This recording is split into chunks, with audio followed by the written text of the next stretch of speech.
Hello everyone. In this video, I would like to introduce you to Ruggiero Ricci's bow technique. As those of you know who've been following my channel, Ruggiero Ricci developed his famous Paganini technique from his research on Paganini. But he also developed a rather interesting bow technique, which I would like to show you. It's a bit different from the conventional bow technique. With conventional bow technique, I'm talking about the Franco Belgian bow technique, which is used almost exclusively nowadays, and the American bow technique, which grew out of the Franco Belgian bow technique. So when I talk about conventional bow technique, I'm referring to the Franco Belgian and American bow technique.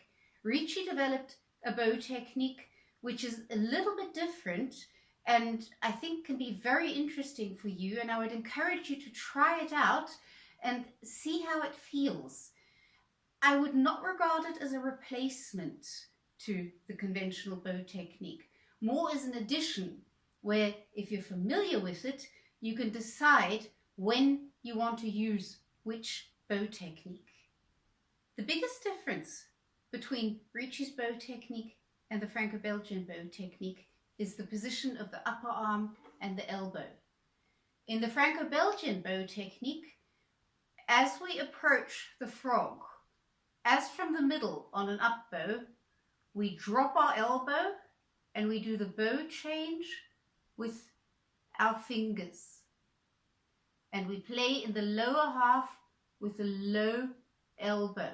So we have this movement and we drop the elbow and we do our bow change with an active finger motion. In Ricci's bow technique, you keep the upper arm and the elbow high, and you have a passive finger motion.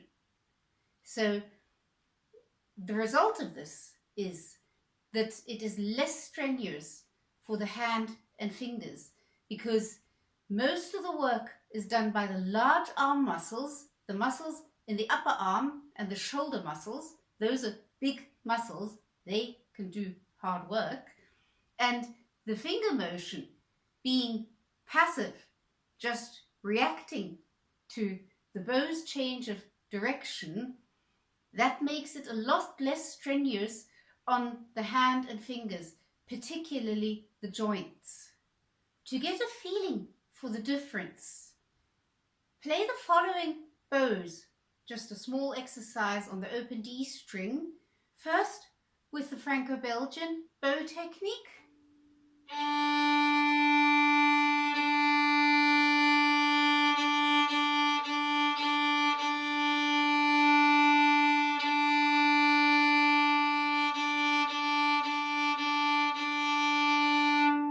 So remember, you drop your elbow as from the middle as you approach the frog, and you do the bow changes with a very active finger motion.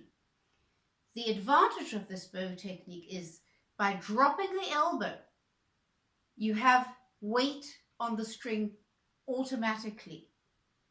Because the bow is so heavy at the frog, that's too much weight, so you have to take weight off of the string with your fourth finger, taking weight away from the bow, like this. That's this motion.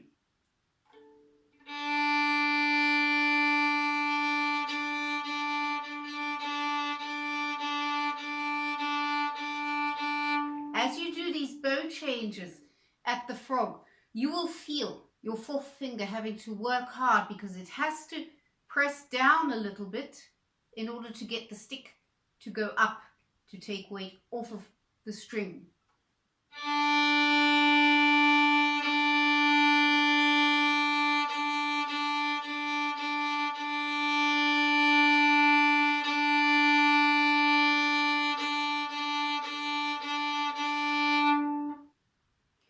In Ricci's bow technique, you don't drop the elbow. You keep the elbow where it is. You let the hand and fingers just hang from your wrist. They have to be loose. They have to be very loose. And they can be loose because as soon as the bow is resting on the string, you're not carrying the bow weight anymore. The bow is resting on the string, so your fingers can be nice and loose. So your fingers have to be loose. They have to be able to move.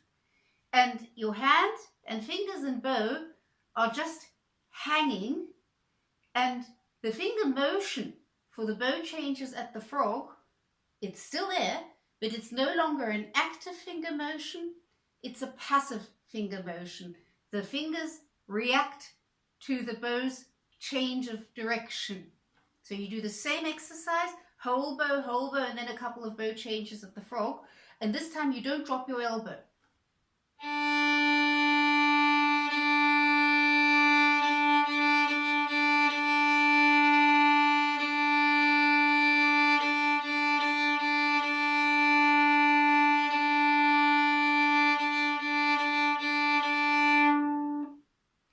You will feel that your upper arm muscles are doing a little bit more work, particularly if you do this exercise for a bit longer than I just demonstrated. You will also feel that your fingers are not as active anymore. They are reacting passively. You have less work to do with your fourth finger because your upper arm is carrying the bow weight because it's higher. Your hand and fingers and bow are just hanging, and it's more just a passive reaction to the bow's change of direction. So you really feel how it is a little bit more strenuous for the upper arm and less strenuous for the hand and fingers, particularly the fourth finger. And that makes it a very economical bow technique because large muscles can do hard work. They're made for that. The small muscles and the joints of our smallest, shortest finger, they are not really made for hard work. And we know this because the fourth finger slides off regularly. So yes, of course, we always have to train our fourth finger, but a bow technique which makes it a little bit easier for the small muscles and joints of our fingers, particularly the fourth finger, and giving more of the work to the large muscles which are made for working hard, is a very economical bow technique. In general, with Ricci's bow technique, the arm, hand, fingers and bow come far more from above the violin. You get a feeling for this if you put your violin here at your chest and play.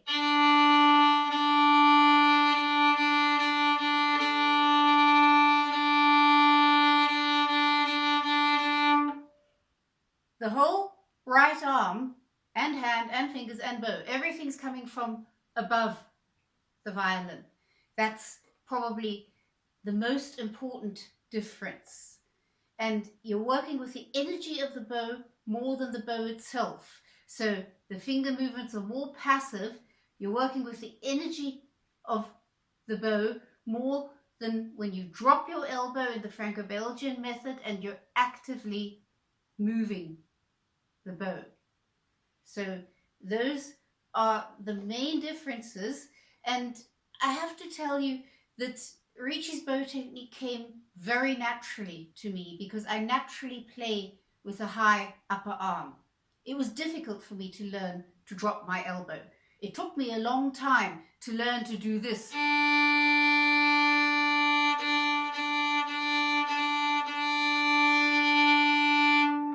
I found that hard because some violinists naturally play with a low elbow and naturally do this. They will feel a lot more at home in the Franco Belgian bow technique. And some violinists naturally play with a high upper arm and a high elbow. And for those of you out there who naturally play with a high upper arm, if you find dropping your elbow and doing this kind of work at the frog very challenging, you might benefit from Ricci's bow technique just like I did because it came very naturally to me. I learned the Franco Belgian bow technique first before I went to Ricci. And then I learned it again after I studied with Ricci.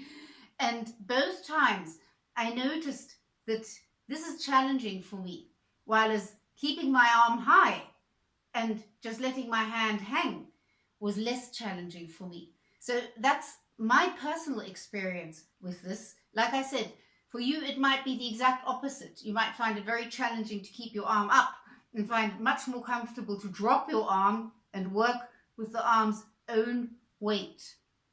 Best is if you learn both, because then you can use whatever works best for whatever technique you need at any place in repertoire. So I would encourage you to try out this method, see how you feel if you're coming more from above the violin and let your hand and fingers and bow just hang. In Ricci's bow technique, we generally use more bow. We work with a higher bow speed and less weight on the string.